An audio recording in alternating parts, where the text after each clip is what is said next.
Found out my partner cheated with my best friend. The coffee machine hissed its usual 6 a.m. symphony as I shuffled into the kitchen, still half asleep. Mark's briefcase was already by the door, his gym shoes missing from the rack. Another early workout, he'd said. For months, his routines had shifted.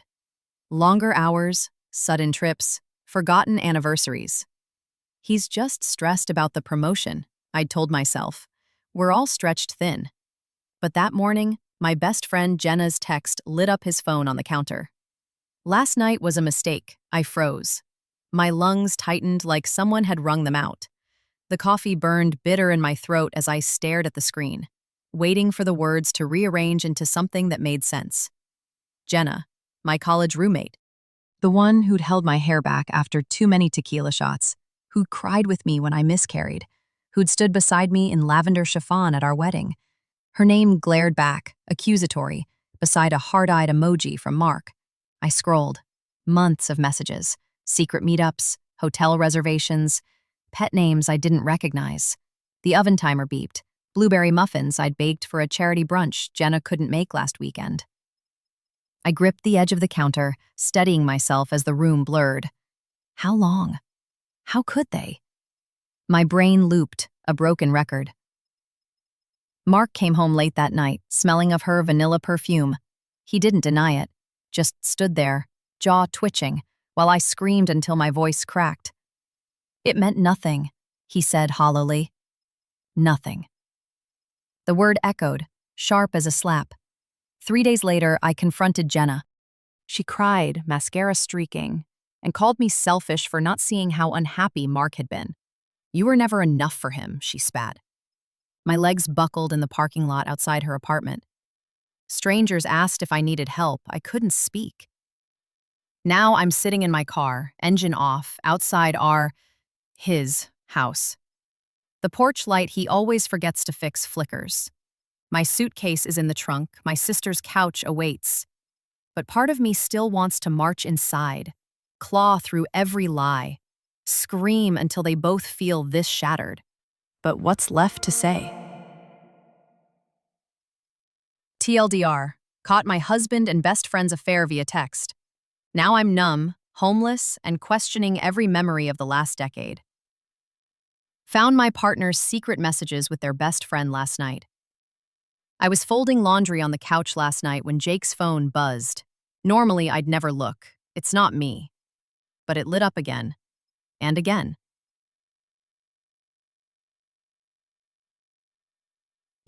5 times in a row. My stomach twisted before I even moved. He was in the shower, humming off-key to some 90s rock song like he always does. The steam from the bathroom seeped into the hallway, carrying the faint scent of his cedar body wash. I remember thinking, this is stupid. Just put the phone down. But my fingers hovered. The notification preview glared. Alex, I can't keep pretending. We need to talk about us. Alex, his college best friend. The one who stayed over 2 weeks ago when his apartment flooded. The one who hugged Jake a little too long at our doorstep that night, her laugh high and nervous as she thanked him for saving her. I'd shoved the thought away. They're just friends. You're paranoid. But the screen kept screaming at me. My thumb hovered over the passcode, our wedding date, unchanged for 7 years. I tapped it in. The messages went back months. April 3rd, Alex, missed you at the gym today. Jake, me too. House feels empty without you here. May 12th, our anniversary, which he forgot because work was insane. Alex, thinking about last weekend, can't focus. Jake, same. I've never felt like this before. And then, last week, Alex, what are we doing? This isn't fair to her. Jake, I know, but I can't lose you either. The shower stopped running. I dropped the phone like it burned me, but the words were already seared into my brain. I can't lose you either. Not, this is wrong. Not, we need to stop. I can't lose you either. He walked out, towel around his waist, still grinning. What's up? You look like you've seen a ghost. I opened my mouth, but nothing came out, just a choked noise, like a wounded animal. His smile faltered. Babe? Who's Alex to you? The color drained from his face. What? I shoved his phone at him, the messages still open. His throat bobbed. It's not what you think. Really? My voice cracked. Because it looks like you're in love with her. He sat down heavily, running a hand through his wet hair.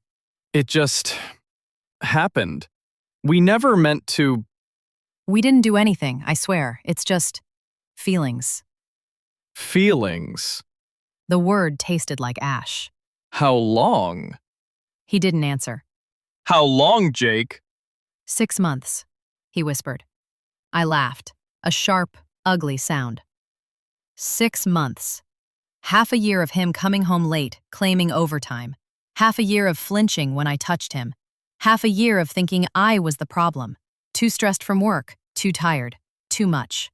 I stood up, legs trembling. Get out. Please, let's talk. Get out! He left. I didn't sleep. I sat in our bed, staring at the ceiling fan we'd argued about installing 5 years ago. It'll ruin the room's aesthetic, I'd said. But think of the airflow. He'd shot back. We compromised. A sleek, modern fan. Now it spun silently, useless in the winter cold. At 3 a.m., I crept to his office and opened his laptop. Shared Google Photos folder. Alex and Jake. Memories. Hundreds of screenshots of their texts. Selfies of them grinning at a coffee shop I'd never seen. A playlist titled, For Us. Track 1. Your Song by Elton John. Our first dance at the wedding. I threw up in the bathroom sink. Today, I'm standing in the kitchen, clutching a half-packed suitcase. His keys jingle in the front door. We need to talk, he says softly, stepping inside. I don't turn around. TLDR. Caught my husband's emotional affair with his best friend via texts. Now he's back, and I don't know if I'll walk away or let him explain. Girlfriend of 5 years cheated with my best friend. We were sitting at our kitchen island, sipping iced coffee and scrolling through Airbnb listings for our anniversary trip when she said it. Jenna offered to dog sit for the week. Her voice was too casual, eyes glued to her phone. I remember the way sunlight pooled on the granite countertop, the smell of her vanilla shampoo mixing with the citrus cleaner I'd used that morning. Normal, safe, Jenna, my best friend since freshman year of college. The one who'd held my hair back the night Kara and I met at that dive bar. The one who'd been our third wheel on double dates, who'd cried at our promise ceremony a year ago when Kara gave me a ring and vowed to marry me once same-sex marriage passed in our state. But lately, Kara had been off, distracted, working late, forgetting to text when she'd be home. I chalked it up to stress. She'd just gotten promoted and we'd been arguing about wedding venues. You're imagining things, she'd sigh when I asked if something was wrong. We're fine. 3 nights later, I woke to her side of the bed cold. I found her in the living room, phone glowing in the dark. She jumped when I asked who she was texting. Just Jenna, she said too quickly. Wedding stuff. The lie prickled under my skin. It rained the day everything broke. Kara had a work thing, so I drove to Jenna's apartment to drop off a bridesmaid dress. Her roommate answered, grimacing. She's not here, but I heard laughter upstairs. Kara's laugh, sharp and musical. My legs carried me to Jenna's bedroom door. I didn't knock. They were on the bed, tangled in sheets I recognized from Jenna's guest room. Kara's sundress, my favorite, the blue one, draped over the chair. Jenna's fingers were in her hair. Time stopped. Kara scrambled up, her, wait, let me explain, crashing into the ringing in my ears. Jenna reached for me, but I backed away, staring at the freckle on Kara's collarbone I'd kissed that morning. At Jenna's chipped nail polish, the same shade I'd painted for her last girls' night. I didn't scream, didn't cry, just whispered, how long? Kara's silence was answer enough. Now I'm on my sister's couch, wearing the sweats I bought Kara for Christmas. My hands won't stop shaking. They've both called a dozen times, texted novellas of excuses. It just happened. We didn't mean to. You're the one I want. Jenna even showed up here yesterday, mascara streaked, babbling about forgiveness. I slammed the door so hard the frame cracked. But part of me still craves Kara's voice. I scroll through photos of us, hiking, baking disasters, her asleep on my lap, and feel split in two. Was any of it real? I loop through memories, hunting for clues. That weekend, they went camping without me. The inside jokes I didn't get. Last night, I dreamt I was back in that doorway, watching them. This time, they didn't notice me at all. This morning, Kara's mom texted, "She's a wreck. Please talk to her." My finger hovers over the voicemail she left, the one titled, "I'm so sorry." I still wear the promise ring. TLDR, caught my fiancé and best friend in bed together a month before our wedding. Now I'm numb, homeless, and don't know if love is just a lie. Found out my partner was cheating with my best friend. I was pouring coffee into his favorite mug, the red one with the chipped handle he refused to throw out, when his phone buzzed on the counter. Normally, I wouldn't glance. Trust was our thing. But the screen lit up with 2 notifications back to back, one from Lyft and then a text preview. Last night was expletive perfect. Can't wait to. The sender's name froze me. Jenna, my best friend. The same Jenna who'd brought me soup when I had COVID, who'd stood beside me at our wedding 6 years ago. My hands shook as I picked up the phone. He'd never changed his passcode. Still our anniversary, 0909. The Lyft receipt was for a ride to her apartment at 11 p.m. last night. Working late, he'd said. I scrolled up, dozens of deleted threads, but the remaining messages were worse. Jokes about inside memories I didn't recognize. A photo of them grinning at a rooftop bar I'd never heard him mention. And then, from Jenna a week ago, "I'm falling for you. This isn't just fun anymore." The bathroom shower turned off. I dropped the phone like it burned, bile rising in my throat. He walked out, towel around his waist, humming. Humming. When he saw my face, his smile died. "What's wrong?" I wanted to scream, to throw the mug. Instead, I whispered, "How long have you been sleeping with Jenna?" He paled. "It's not what you— How long?" Silence.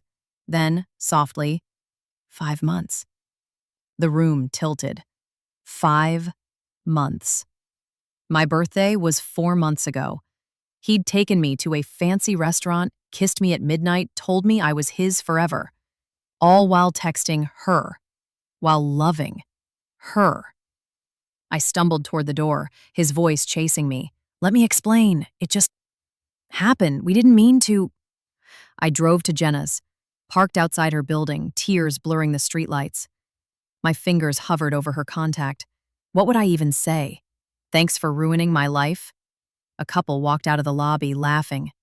Jenna and a man. Not my husband. Another man. She pressed against him, her head on his shoulder. I sat there, numb, until they disappeared around the corner.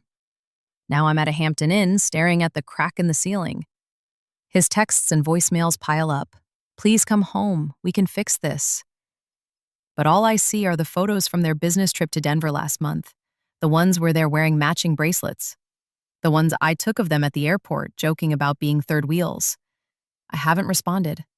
Haven't told a soul. What's left of my pride won't let me.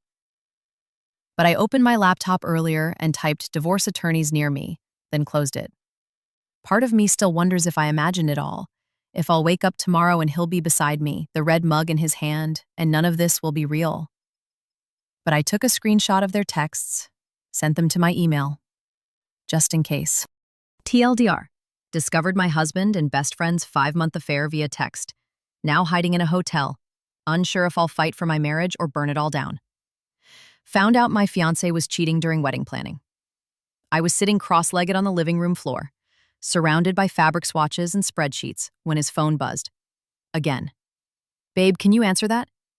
Mark called from the kitchen, clattering dishes. It's probably the caterer. Wedding planning had consumed us. We were 43 days out, not that I was counting, and every text, call, or email set my nerves on edge. I grabbed his phone. The screen lit up with a notification from someone named Jenna. Work. Missing you already. Last night was perfect. My thumb hovered. No one at Mark's office was named Jenna. His Slack was full of John's and Sarah's and a Dave. The kitchen faucet shut off. Did they confirm the tasting? Mark asked, drying his hands on a dish towel. His smile faltered when he saw my face. I held up his phone. Who's Jenna? The first red flag had been subtle, a faint whiff of vanilla in his car, cloying and unfamiliar. My perfume was citrus. Air freshener, he'd said, shrugging. Then came the late nights. Just deadlines, you know how it is. But I didn't know, because when I'd surprised him with coffee at his apartment last week, his laptop was open to a dating app. Plenty of fish. His profile was deactivated, he swore. Old account, I forgot to delete it. Then why is it logged in, I'd asked. He kissed my temple. Paranoid bridezilla.